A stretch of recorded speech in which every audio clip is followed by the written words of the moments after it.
வணக்கங்க. கோவை மாவட்ட வழக்கறிஞர் சார்பாக பேசுறேங்க.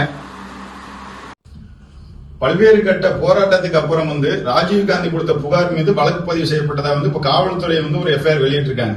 அடிவாங்கின ராஜீவ்காந்தி மீதே வழக்கு பதிவு செய்யப்பட்டுள்ளது. இதுல இன்னும் வேடிக்கை என்னன்னு பாத்தீங்கன்னா, அடிச்சவங்க கொடுத்த புகாரின் பேர்ல முதல் எஃப்ஐஆர் ஆகவும், அடிவாங்கிய ராஜீவ்காந்தி கொடுத்த புகாரின் பேர்ல இரண்டாவது எஃப்ஐஆர் ஆகவும் போடப்பட்டிருக்கு. இதுல பெரிய நகைச்சுவை என்னன்னா, அடிவாங்கின ராஜீவ்காந்தி கொடுத்த புகாரில் போடப்பட்ட அஃபென்ஸ் என்பது குற்றங்கள் என்பது பெயிலபிள் அஃபென்ஸா போட்டிருக்காங்க. அடிச்சாங்க தெரியுங்களா, இந்த விடுதலை சிறுத்தை கட்சிக்காரங்க அடிச்சாங்கல்ல, ராஜீவ்காந்தி மீது விடுதலை சிறுத்தையில் கொடுத்த புகார்ல 3 பிரிவின்கள்ல நான் பெயிலபிள் போட்டிருக்காங்க.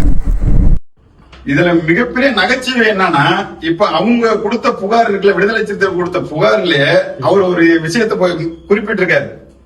என் தலைவரை திட்டமிட்டு வழிமறிச்சு வாகனத்தை விட்டு மோதி, எப்படி அந்த பைக் ரிவர்ஸ்ல மோதி அதுக்கு பிரச்சனை பண்ண வந்தாரு அப்படின்னு சொல்றாங்க. அதுக்கு இந்த புகார்தாரர் படுத்துறதுக்காண்டி அந்த ராஜீவ்காந்தி சமாதானம் இறங்கி சமாதானப்படுத்தினாரு. எப்படி சமாதானப்படுத்தினாருன்னு ஊர்வலத்துக்கே தெரியும். அதே நேரத்துல அந்த புகார்ல ராஜீவ்காந்தி கொடுக்கப்பட்டதா அந்த புகார் சொல்லப்படல திருமாவளவன் முதல்ல இறங்கி அந்த கட்சிக்காரங்க அடிச்சும் போது யாரா அவன் அடிச்சு விரட்டி விடுங்கன்னு சொன்னதாக அந்த புகார்ல குறிப்பிடப்பட்டிருக்கு. அதை அக்செப்ட் பண்ணும் விதமாக இவரோட திருமாவளவனோட பேட்டியில என்ன சொல்றாரு, அவன் முறைச்சதுனாலதான் அவனுக்கு அடி கூட சரியா அடிக்கல, 4 தட்டுதே தட்டுனாங்க சொல்றாரு. அப்ப அந்த ராஜீவ்காந்தி சொன்ன புகாரின் உண்டான சாராம்சம் இது ஏற்றுக்கொள்ளப்பட்டதாகவே இதில் கருதப்படுது. அப்படி இருக்கும்போது இந்த காவல்துறை சரியா வழக்கு பதிவு செய்யல. ராஜீவ்காந்தி கொடுத்த புகார்ல குறிப்பா வண்டியை அடிச்சு நொறுக்கி இருக்காங்க அப்படின்றது குறிப்பிட்டிருக்கு. அந்த புகார்ல அவங்க வண்டியை அடிச்சு நொறுக்கப்பட்டதுன்னு சொல்லப்பட்டிருக்கு. அப்படி பார்த்தா ஒரு பொருளுக்கு சேதம் விளைவிப்பதற்கு உண்டான நான் பெயிலபிள் செஷன்ஸ் அஃபென்ஸ் அதுல சேர்க்கணும். ஆனா அதுல அவங்க அதை சேர்க்கல. வெறும் கண்துடைப்பு கெட்ட வார்த்தையால் திட்டமாகவும் கையால் அடிச்ச குற்றம் மாதிரியும் போட்டிருக்காங்க.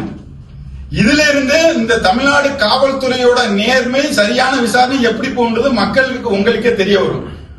முற்றிலும் ஒன் சைடு அப்படியே பார்த்தாவே தெரியுது. இது விடுதலை சிறுத்தைகளை காப்பாத்து இந்த எஃப்ஐஆரே போட்டிருக்க தேவையில்லை. எங்களுக்கு காவல்துறை மீதான நம்பிக்கையே போயிருச்சு. நாங்க வழக்கறிஞர்கள் அனைவரும் ஒன்று கூடி இப்ப என்ன முடிவெடுக்கிறோம்னா, இந்த வழக்கு சிபிஐக்கு மாற்றணும். மாற்றாத பட்சத்துல நாங்க நீதிமன்றம் மூலியமா இந்த வழக்கை சிபிஐக்கு மாற்றி தக்க தீர்வு காணப்படும். அப்போதுதான் இந்த பார் கவுன்சிலுக்கு உள்ள என்ன பிரச்சனை நடந்தது, அதோட சிசிடிவி புட்டேஜ் எல்லாத்தையும் வச்சு விசாரிக்கப்படும். நல்லா பாருங்க, இவ்வளவு ஊர் உலகமே தெரிஞ்சது, வீடியோ எல்லாமே எல்லா நியூஸ்லயும் வந்துச்சு. அப்படி இருக்கும் பட்சத்தில் கூட இந்த சம்பவம் எதுவுமே நடக்காத மாதிரி இதுல வழக்கு பதிவு செய்யப்பட்டிருக்குது. பாதிக்கப்பட்டவருக்கு எந்த விதமான தீர்வும் ஏற்படல.